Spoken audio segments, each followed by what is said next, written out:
But अगर आपको daily चलानी है तो मैं सजेस्ट करूंगा कि आप नई गाड़ी की तरफ जाओ, किसी की मत सुनो, क्योंकि उसमें कोई फायदा नहीं होगी। जब गाड़ी डेली चलती है तो वो गाड़ी अलग होनी चाहिए, ये मेरा सजेशन है। थोड़ी सी ऐसी मेंटालिटी भी बनी है लोगों की, या जो थोड़ी अल्ट्रा लग्जरी ब्रांड्स है, जो बड़ी बड़ी गाड़ी हैं, स्पोर्ट्स कार्स हो गई या जैगवार हो गए, कोई भी पॉर्श हो गई, ये लोग लेते हैं, प्रेफर करते हैं सेकंड हैंड लेना।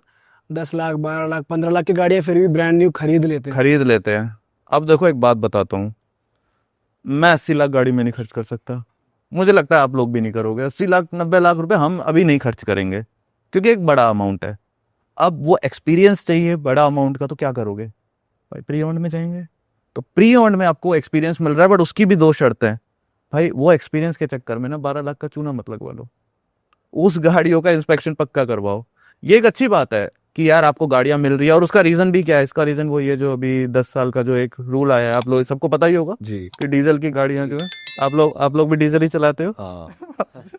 पर 12 लाख का चूना आप कह रहे हो, वो कैसे लग रहा है? चूना ऐसे लग रहा है कि भाई अगर आपने कहता ना आप गाड़ी को नहीं चेक करवाया तो उसमें चूना लगेगा। अब देखो एक नहीं मल्टीपल प्लेटफॉर्म है, नाम ले सकता हूं तो नाम लेने बोल दो। अगर नाम गो मैकेनिक करके है, वो इंस्पेक्शन करते हैं गाड़ी का, 1000 रुपये लेते हैं। कार्स 24 है, कुंडली निकालने के 1200 रुपये लेते हैं। उस कुंडली में वो लोन भी चेक करेंगे, एक्सीडेंटल भी चेक करेंगे, इंजन भी चेक करेंगे, एसी भी चेक करेंगे, सस्पेंशन भी, इन शॉर्ट सब कुछ। तो जब हम जैसे सपोज आप डीलर हो और मैं कहता हूँ यार मेरे को गाड़ी लेनी है आपसे, पर मुझे चेक करवानी है पहले, तो आप अलाउ कर दोगे मेरे को? डीलर करते हैं, डीलर खुद चेक करवाते हैं। या बुकिंग अमाउंट देना पड़ता है फिर चेक करवाते हैं? देखो बुकिंग अमाउंट का क्या सीन रहता है, बुकिंग अमाउंट कोई बहुत बड़ी रकम नहीं होती, कुछ 20,000 या 50,000 आपसे वो मांगते हैं, वो दे दो, कोई दिक्कत नहीं, वो अटकता नहीं है अगर आप एक जेन्युइन उन पे तो वो खड़े हो। आपको डीलर्स आपको गाड़ियां दे देंगे कि आज जाओ इसी करा लो इंस्पेक्शन? नहीं देंगे, वो खुद ही करवाएंगे। वो कहेंगे या तो हमारे साथ चल लो, या कहेंगे अपना पर्सनल ले आओ और यहाँ चेक करवाओ। अच्छा, ले जाने नहीं देंगे। तो या इस केस में पर्सनल वाला भी ठीक है? अगर पर्सनल पर्सनल वाला ठीक है, बट क्या होता है कि कुछ चीजों की टेस्टिंग के लिए ना आपको मशीनों की जरूरत पड़ती है, तो वो तो तो देखो गाड़ी वहां ले जानी ही पड़ेगी। गाड़ी ले जानी पड़ेगी। और जैसे मैंने बताया कि भाई लोग होते हैं क्या बोलते हैं, वो आ जाओ शोरूम पे चल लो, वो लेके भी अपने शोरूम पे जाते हैं। कुछ, ज्यादातर नहीं बट कुछ हैं ऐसे। देखो मैं स्पेसिफिक कुछ डीलर्स का नाम नहीं ले सकता, बट दिल्ली में कुछ ऐसे डीलर्स हैं, ठीक है, जो एक्चुअल में लगभग फ्रॉड जैसा ही काम कर रहे हैं। मैं यहाँ पे ये जानना चाह रहा हूँ कि अगर कोई खरीदना चाह रहा है, कोई महंगी गाड़ी, मतलब कोई प्री ओन्ड अल्ट्रा लग्जरी गाड़ी खरीदना चाह रहा है, तो वो क्या चीज़ें अपने माइंड में रखे खरीदने से पहले कि डीलर उसका स्कैम ना करे या फिर उसको पागल ना बनाए? पागल ना बने। सबसे पहले तो जो सबसे इंपॉर्टेंट चीज़ है भाई, रिकॉर्ड निकालने ही है। उससे इंपॉर्टेंट तो कुछ है ही नहीं। सबसे इंपॉर्टेंट तो पहले तो यही तो पता चले कि गाड़ी है क्या, गाड़ी के रिकॉर्ड। क्योंकि ओडोमीटर जो जिसमें हमारे रीडिंग्स लिखी आती है ना कि 100,000 किलोमीटर चलिए, 500 चलिए, ओडोमीटर, उसको मैनिपुलेट करना बहुत ईजी है, कोई भी कर सकता है। आपको मैं बताऊंगा 5 मिनट में आप भी कर दोगे, डिजिटल भी और दूसरा एनालॉग भी। तो पहली चीज आपको रिकॉर्ड निकालनी ही है। अगर लग्जरी गाड़ी है ना तो उसकी सर्विस हुई होगी कहाँ से, शोरूम से। और जो लोग आपको कहते हैं ना भाई सेकंड हैंड ले लो, थर्ड हैंड ले लो, गाड़ी सेकंड हैंड है, थर्ड हैंड है, फोर्थ हैंड है, जैसे ओनर्स ज्यादा हैं, भाई मत लो, सच्ची में मत लो। सेकंड तक ठीक है, सेकंड तक ठीक है, सेकंड तक ठीक है भाई, थर्ड ओनर। और ईयर वाइज क्या लाइफ एक्सपेक्टेंसी, मतलब 2-3 साल पुरानी है तो ले लो, या 5 साल तक? मेरा मानना है दिल्ली एनसीआर के हिसाब से तो देखो, एक बहुत सिंपल सा मैसेज देता हूँ, शायद थोड़ा हार्श हो जाएगा, बट दिल्ली में रहते हो भाई डीजल मत लो। मैं अपने एक्सपीरियंस से बता रहा हूँ सालों के, डीजल मत लो। जैसे मैंने आपको पहले ही बताया था कि इलेक्ट्रिक या सीएनजी किसके लिए होती है, बट डीजल मत लो। फाइनल वर्ड है मेरा। और भाई आप एक तरीका भी बता रहे थे, कैलकुलेशन बेसिकली, जो सब अच्छा कि गाड़ी कैसे ले सकते हैं, कैसे ले सकते हैं। ठीक है, ये वैसे सबके लिए है। हाँ हाँ। ये ऐसे नहीं कि जो 20,000 रुपए कमा रहा है या 2 लाख, ये सबके लिए है। अगर 1 करोड़ भी कमा रहा है ना, और उसको, क्योंकि 1 करोड़ वाले को लेनी होगी, क्या लेनी होगी उसको, लेनी होगी लैंड रोवर, उसको लेनी होगी जैगुआर, और हम जैसे लोगों को उसको लेनी होगी विटारा, ब्रेजा। तो ये सबके लिए है। इसमें रहता है 24 और 10 का रूल। 20 means down payment. अगर आपकी गाड़ी 20 लाख की है या 50 लाख की गाड़ी मान के चलते हैं, उसका 20% होता है 10 लाख। 10 लाख आपको भाई देने पड़ेंगे। अगर 10 लाख नहीं है ना तो फिर मत लो, गाड़ी मत लो। ये बहुत बेसिक रूल बता रहा हूँ। 24-10 का 20 लाख उसको दो, 4 साल से ज्यादा की ईएमआई मत बनवाना।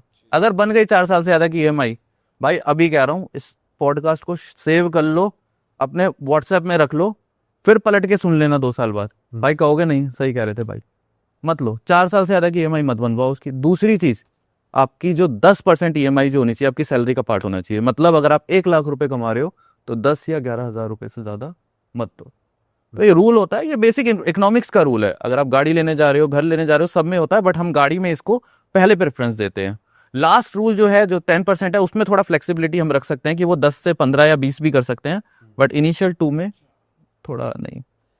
और जब मैं लग्जरी की बात करता हूँ, जब मैं 1 करोड़ की गाड़ी की बात करता हूँ, तो उसमें इस रूल को स्ट्रिक्टली फॉलो करो, वरना बहुत दिक्कत हो जाती है। और भाई ये जो लग्जरी कार्स हैं इनकी प्राइसिंग जैसे है तो सेकंड हैंड ही बिल्कुल है। कि भाई सेकंड ओनर भी है, थर्ड ओनर भी है, और पर इनकी जो प्राइसिंग हो रखी है वो काफी ज्यादा हो रखी है। ऐसा लगता है ये तो अभी भी उतने की है, तो नई भी इतने की आ जाएगी। तो इतना क्यों बढ़ा हुआ है प्राइस मार्केट में सेकंड हैंड कार्स? अब 2 चीजें होती हैं, देखो ये गाड़ियां, तो अगर हम मान के चले, जगुआर का एग्जांपल लेते हैं, हाँ, आज से 10 साल पहले जब वो आई थी 80 लाख की उसकी कॉस्टिंग थी, आज आ रही है जगुआर XJR, जो सबसे लग्जरी गाड़ी होती है जगुआर में, XJR 1 करोड़ 60 लाख की उसकी बिलिंग है।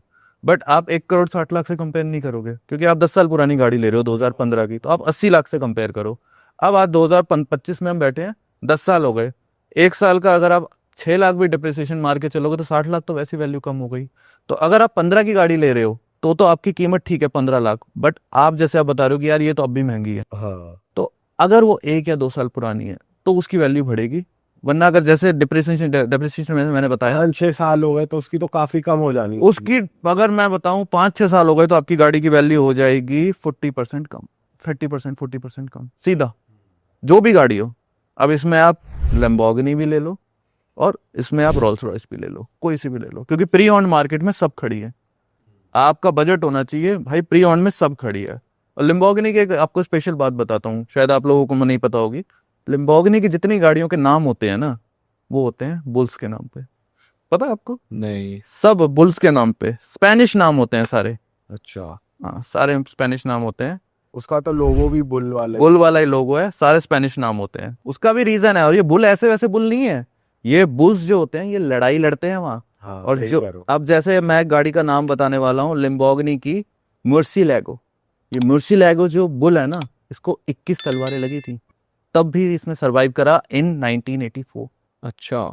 उसके नाम पे लिम्बोर्गिनी ने इस कार का नाम रखा। अब मैं इसी कार के बारे में क्यों बता रहा हूँ पता है?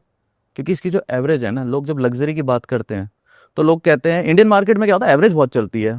भाई कितना देती है, कितना देती है 1 लीटर डालने पे? ये तो फर्स्ट क्वेश्चन है भाई। ये तो फर्स्ट क्वेश्चन है। ये लग्जरी में भी है, लग्जरी में भी आते हैं, ऐसा नहीं है। मैं अपने सामने देखता हूँ, अगर कोई लैम्बो ले रहा है वो थोड़ी लैम्बो वाला नहीं पूछेगा, लैम्बो वाला नहीं पूछेगा। तो वो इसकी एवरेज है, 1 लीटर डालोगे तो भाई साहब सिर्फ 3 किलोमीटर चलेगी। अरे वाह, आपने ये वीडियो यहाँ तक देख ली भाई, तुमने हमारी मेहनत सफल कर दिया। तुम ही लोग हो असली रियल हिट। और अगर आपको बहुत मजा आ रहा है ऐसी क्लिप्स में, ऐसी वीडियोस में, तो फटाफट जाइए प्लेलिस्ट पे, बिंज वॉच कीजिए, सारी वीडियोस देख डालो और मौज काटो। That is it. हम मिलेंगे नए पॉडकास्ट में, नए क्लिप में। Till then bye bye, see you, take care, do subscribe.